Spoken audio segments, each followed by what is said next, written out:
मिलता जिसको जो भी मिलता है बेसबब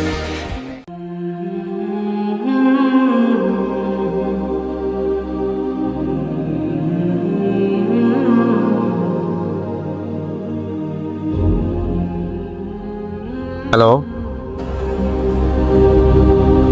দেখো আমি কেরানীগঞ্জের বড় মাদ্রাসা একজন সভাপতি।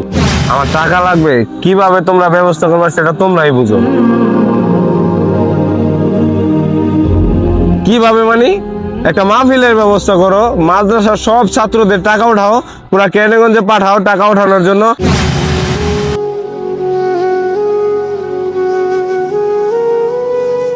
আর শোনো, এই যারা কালেকশন করবে তাদের ভিতরে আমার বাচ্চা কাচ্চা, আমার আত্মীয় স্বজন যাতে না থাকে, ঠিক আছে? হে আল্লাহ পাক, টাকার জন্য মানুষ ধর্মকেও ব্যবহার করতে পারে। হাজার হলেও আমি কেরানীগঞ্জের সব থেকে বড় মাদ্রাসার একজন সভাপতি, এটা বুঝতে হবে তোমায়।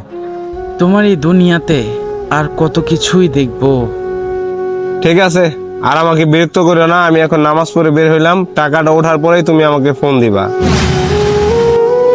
তোমার এই অস্থায়ী দুনিয়ার মধ্যে মানুষ আসলে টাকার পিছনেই ছুটছে।